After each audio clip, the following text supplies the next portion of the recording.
Takulandirani ku AMTV Malawi kuchimake kwa nkhani zenizeni. Ngati nkhani imeneyo kuno kulibe, dziwani kuti nkhani imeneyo ndi yabodza. Zikomo kwambiri Your Excellencies.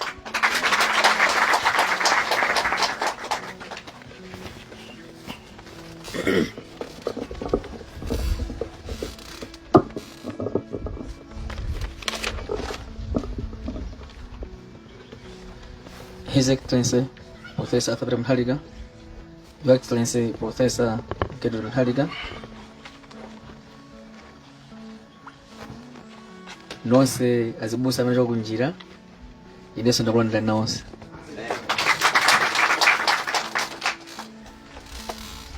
Bwana choyamba ndifuna kuthokoze kunena kuti mutamva kuti anthu akufunani azibusa St. John Nkhomasino dafuna kuti abwere adzapemphere nanu kuno ku Page House. Mudanena kuti ndinosangalala kwambiri mu business schedule yanu munayesetsa kuti patsa date lero pa 15 kuti azibusa amene akuendeleni. Poyamba Your Excellency azibusa wanene kwambiri amadutsa ndi chakuti kupeza kuti anazafika ete chakuti koma chifuna muopsezedwa kuti ngati akubwera kuno Page House iwo awera asanduka ming'azi. And titapa zimenezo ndinawuza kuti yayi mutikhulupirire ifeyo ming'onayo pa ground ipo tathana nayo atsengo ming'ono yochepa kwambiri. Ndiye ngati ndalimba mtima kulimba ndi ming'ono imeneyo pa Central Region, inuyo mungatipempherere bwanji kuti ambaye atipatse mphamvu zambiri kuti ming'ono imeneyo nayo ndi analola kuti yayi ife tipita kupeza kuti kanthaka imene Your Excellency apeza kuti apereka mabodi ambiri from nowhere, ena kwaita ana akalumbire mabodi yosiyanasiyana lerolo tolinga kuti aperetse mambo ameneyo. Komano mulungu wadongosolo amene adadziwa tsiku lero kuti adzabwera ku Page House anayesetsa kuti asokoneze mambo ameneyo monga iwo kuthukupi, koma poti zetu zawo sizo za mulungu yayi tiyebe kumwamba kuti mulungu alola kuti tsiku lero Your Excellency tikhalimba mapemphero amenewa monga kudakhalitsa kumwamba komanso kumwamba kwa wina iwo alekera. Your Excellency anthu amenewa akhala kumanena ndithu kunena kuti mbuyomu adathandiza kwambiri boma la MCP, ndipo Your Excellency azibusa amenewa sazibusa amasewera pa Central Region. CCP ya Nkhomasino Your Excellency ili ngati MCP 2 chifukwa anthu amene Your Excellency kufika lero kuzafika ku Page House anthu a Nkhomasino Tonse temeke kumwamba chifukwa samva zimene chilichonse yayi. Ndithokoza kwambiri Your Excellency kuti anthu amene wafika kwa kugonja komanso mulungu aonetsa ukali wawo kuti adapanga chola kuwika kulimbana ndi Your Excellency chifukwa simunabale nawe yayi, koma mulungu atsutsa kuti atsutsenso iwo amadeka pampando kuti adapanga chola kuwika. Your Excellency anthu amenewa takhaluka kumana nawo komanso kulimbikitsa kuti ntchito imene agwira 2020 chifukwa anthu amene Your Excellency anagwira ntchito yoopsa kwambiri kuti mupezeke kunja kwa boma. Your Excellency anthu amenewa amakhala ndi misonkhano yawo yoopsa ya mmakuka imene amakumana ndi magulu osiyanasiyana. Your Excellency amene akalamula matchalichi kuti boma lavuta anthu amene amamvera ifana anthu a mulungu monga mmene a Malawi anakhulupirira abusa amene tinalo pano kuti munthu wa mulungu nthawi zambiri amakhala pamaso pa mulungu komanso amene kukhulupirira. Koma ndithokoze kwambiri kuti mulungu waonetsa kuti chimene ankasapota sinali nkhosa yayi koma inali fisi. Anangomva chikupanya nkhosa imene inali fisi sinali nkhosa yayi, ndiye adzipatula kuona kuti yayi ifeyo tithandize mtsogoleri amene adalamulira kale Professor Alfred Gangata. Ndipo anatonjezanso kuti ifeyo tifuna tsikimizira okha kuti ngati fa Nkhomasino tionetsetsa kuti bwana abwerese pa mpando pa 16 pano. Chifukwa chonena kuti mmene bwana munkachoka pa mpando zinthu zina zili bwino kwambiri. Azibusawa salandira salary yayi. Amadikira kuti anthu apeka chopereka kunena kuti azituma kuthandiza mnyumba mwawo. Koma Your Excellency mmene munkachoka pa mpando chopereka yonso chita chipanso. Azibusawa Your Excellency atuwa ndi Tonse zili bwino yayi. Ndikukhulupirira kuti mwabwera pa mpando Excellency chumaso chikamba kwenda bwino muno Malawi nawonso mewonso isinthanso. Your Excellency anthu amene mwakaonena kuti adawanamiza kunena kuti apatsa mangoleza nifi apatsa fertilizer zinthu zambiri zimene apatsa analonjeza kuti apatsa mabodi zina koma sanapatse yayi. Kufikira ataona apa kuti alabwera bench house ndi pamene sanayambira kukangalika kumaponyera mabodi ndi kumalumisa tsiku lero. Koma akudziwa ngakhala amene atsala umeneko kuna kuti yayi mwauza professor kudzera muna vice president kuti ife tinawo limodzi sangati patso ubodi mezetsala yayi kuti nthawi sei anali kuti ndiye ife tingolumbira komano tikachita ndi bwanawo ndipo akuti ngati pankhazo tsiku lina limene mungakonza Excellency poti anagwira kuti akalumbire mudzaona Excellency tintiita fika mpaka komwe anthu 200 chakuti azibusa sepe akomasene chifukwa siwokondwa. Your Excellency azibusawa khaswa kwenda no State House koma kamasi 50,000 kwacha mana miza kuti yayi muthandize kuti muvoterebe MCP koma acho kumeneko anda ma 50,000 amenewo koma akwezanso ngolo magalimoto onyamula mchenga wa Excellency abusa ngati amenewo wa galimoto nyamula mchenga ndi kwakwezanso iwowa kuti apite kumpanda koma ndi president. Your Excellency mthokoze kwambiri munato bwa azibusa Central Region natumiza ndalama kuti pange haya basi yokongola ngati yokochi iyo ndipo azibusa amene Your Excellency mthokoze kwambiri kulatira koche pamwamba zimenevi ngoma lali pano zalephera anthu amatenga magalimoto nyamula mchenga ofika State House ndiye kuti majeketi atuwatuwa kuti osomene kucha usiku koma ifika soni baso movutanso ndi amafana thokozenso Your Excellency kuti aona moyo wabwino komanso pompanonso musalabwera nathokoza kuti amathoka kuna Excellency zimene kwina kusanamwe yani zimene mukuwaonetsa kuti ndinu mulengo khungwa mukudziwa azibusa amakhala makomo mwapatsa zimene amafuna iwowa mukudziwa kuti tsogolera kuti amafuna chani athokoza kwambiri kuti koma pasithoba osati fanta ndiweme kwambiri Excellency chifukwa mawerewo sakupezeka kumudzi kuyayi ende akudaba kuti iwa president kumangoji mota pesa somba mawere awapeza kuti ife kumudzi mawe tilipo ndipo amene Excellency ndisautengere nthawi anthu amayankhule poti pamphana wanu zomwe Excellency.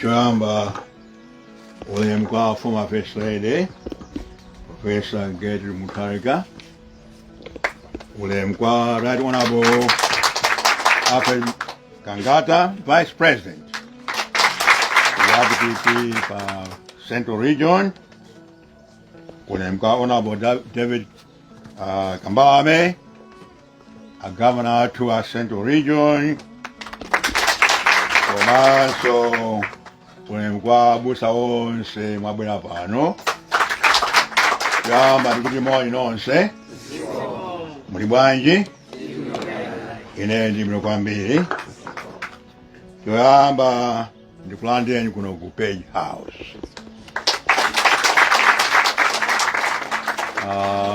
How many of you have been to Spain? Alibe? Okay.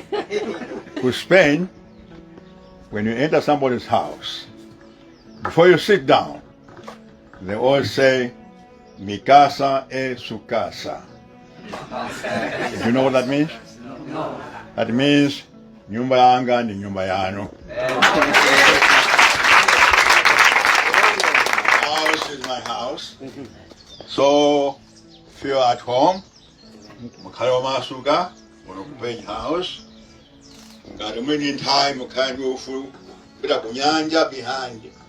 The beautiful part of Lake Malawi, the mountains and so forth, feel free to go there.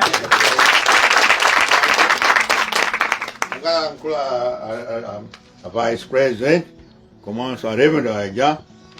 Aka ife tukusanga kwambiri afesa ndine tumabya uzati wona aka kusakale komaliza aka ndikoyamba koma sikomaliza kuti kuno ndi kwanu mwendo ufulu kubwera nthawi yonse mfuna kubwera kuno kuzapemphera ife tizakulandirani wa afesa ndine nda Kristu timapemphera ndikuze mbiyanga pang'ono ili nakula mu CCAP Church of Scotland twandi munthu wakale kwambiri Church Scotland nthawi imeneyo before CCAP nthawi ja ngankoma sino ina Dutch Reformed Church DRCM sinaipati yauje ya Church of Scotland inaipati ya ku South Africa. So inari uje in Blantyre Synod Comanso Free Church of Scotland Northern Region. That's how it was. So I was born in the Church of Scotland at Mlanje Mission. My father was a teacher there, but he was also an elder there. And my mother was also a teacher there, but she was also leader of Umvano and a teacher of Sunday school. So I grew up in that environment of prayers and so forth. So I believe in prayers.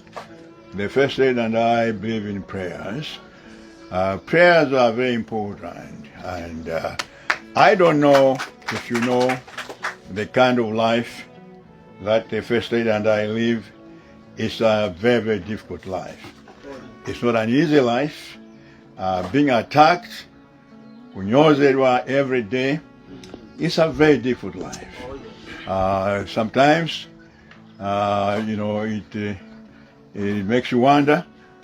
But what keeps us strong is belief in God. And belief in God is there all the time. And that keeps us strong. So, nakula mu CCAP, Church of Scotland then. Commence napita ma school at Church of Scotland. Kumlanje Mission, paulonge paja, commence wankando, Kingoli, commence kuna manja sichirazo, fine chisoka, finally namaiza kumtambanyango.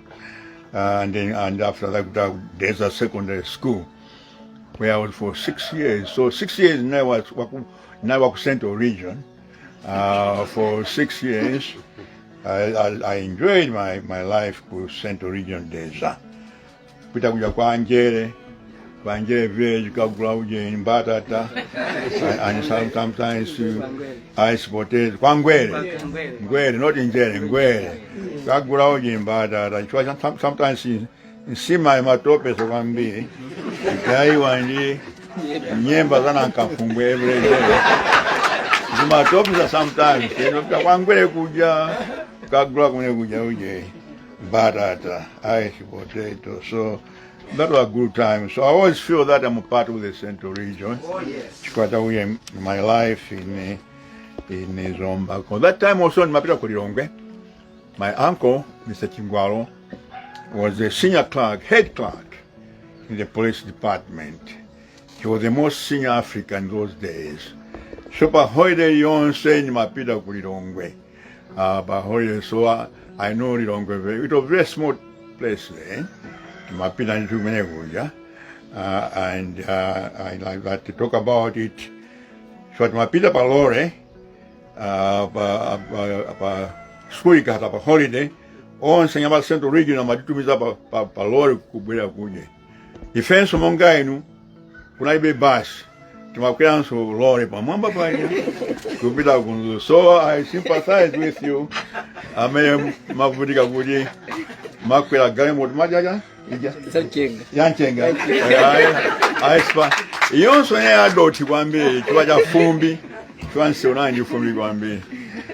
So we did that Wambi. And so talk about prayer, and all the time. And also we read the Bible, Bible all the time. First and right, Bible. And how can I put in Daniel 5, verse 25. Yeah. I like Daniel 5, verse 25. My zero. Put the many take care of us.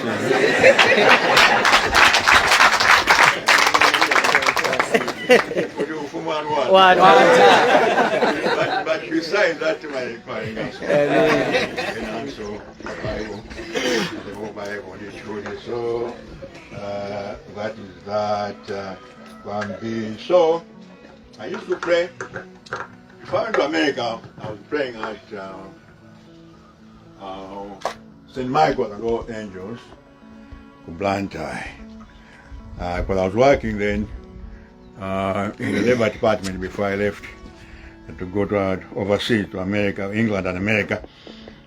So I used to pray there. And that way to America, I rejoined